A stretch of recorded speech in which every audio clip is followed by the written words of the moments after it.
एक राजा था। उसका नाम था कुंवर सिंह। कुंवर सिंह को शिकार खेलने का बहुत शौक था।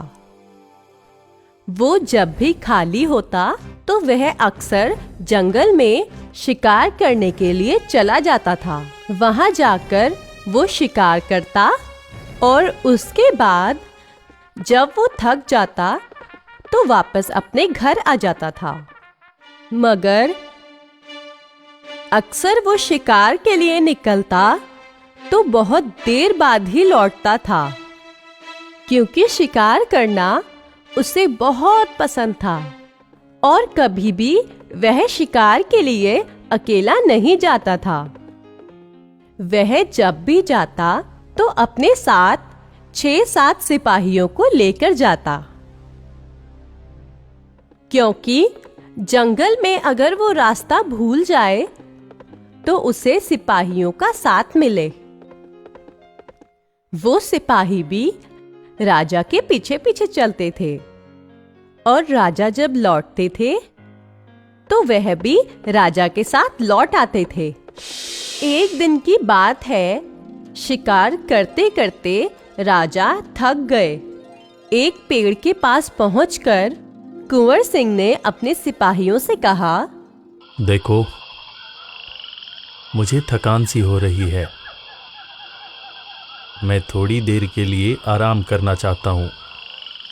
तुम सब यही रहना, कहीं मत जाना, और जब मैं उठूँगा तब हम वापस शिकार को जाएंगे। जो आज्ञा सरकार। आप आराम से विश्राम कीजिए। हम सब यहीं पर हैं। आप निश्चिंत होकर सोइए। उस राजा की आंख लगने ही वाली थी जब तक उसे एक बंदर के कराहने की आवाज आई। उसने नजर घुमाई तो उसने देखा एक बंदर का छोटा सा बच्चा, जिसके हाथ पे चोट का निशान था, वो चिल्ला रहा था। वो राजा फौरन उस बंदर के बच्चे के पास गया और उसको उठाकर बड़े प्यार से पुचकारा और राजा ने अपने सिपाहियों से कहा, बैग से दवाएं और मलहम पट्टी निकालकर इस बंदर की मलहम पट्टी करो। इसे मैं अपने साथ लेकर अपने राजमहल जाना चाहता हूँ। जो आज्ञा सरकार।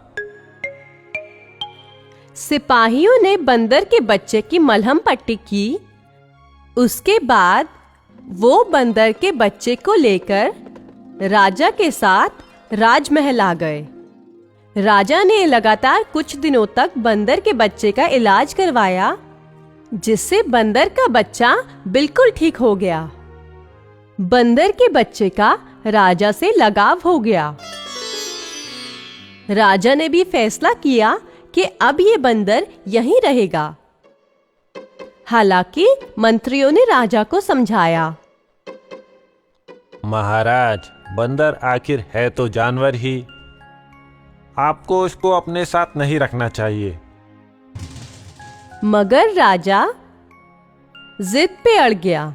राजा ने कहा, तुम सब मुझे सलाह मत दो, ये बंदर मेरे साथ ही रहेगा। जो आज्ञा सरकार। जैसी आपकी मर्जी। इस तरह से वो बंदर राजा के साथ रहने लगा। एक दिन की बात है, जब राजा सो रहे थे और बंदर बगल में बैठा बैठा राजा को देख रहा था।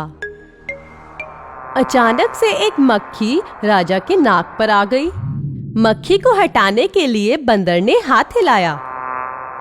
मक्खी उड़ गई, मगर उड़कर फिर से राजा की नाक पे आकर बैठ गई। बंदर ने फिर मक्खी को उड़ाया। मक्खी फिर आके बैठ गई। अब बंदर को गुस्सा आया। बंदर ने सोचा, ये मक्खी बहुत परेशान कर रही है, क्यों ना इसे मार डालूं। उसने बगल में पड़ा एक डंडा उठाया और मक्खी पर जोर से मारा। मक्खी तो फुर से उड़ गई, मगर वो डंडा सीधा राजा की नाक पे जा लगा। राजा दर्द के मारे चीखने चिल्लाने लगे।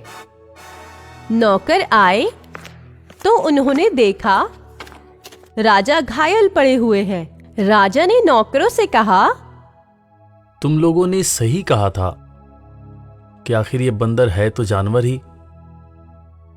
इसने नासमझी में मेरे नाक पर डंडे से वार कर दिया। ऐसा करो, इस बंदर को ले जाकर जंगल में छोड़ आओ। जो आज्ञा सरकार। इस तरह से सिपाहियों ने उस बंदर को पकड़कर जंगल में छोड़ दिया।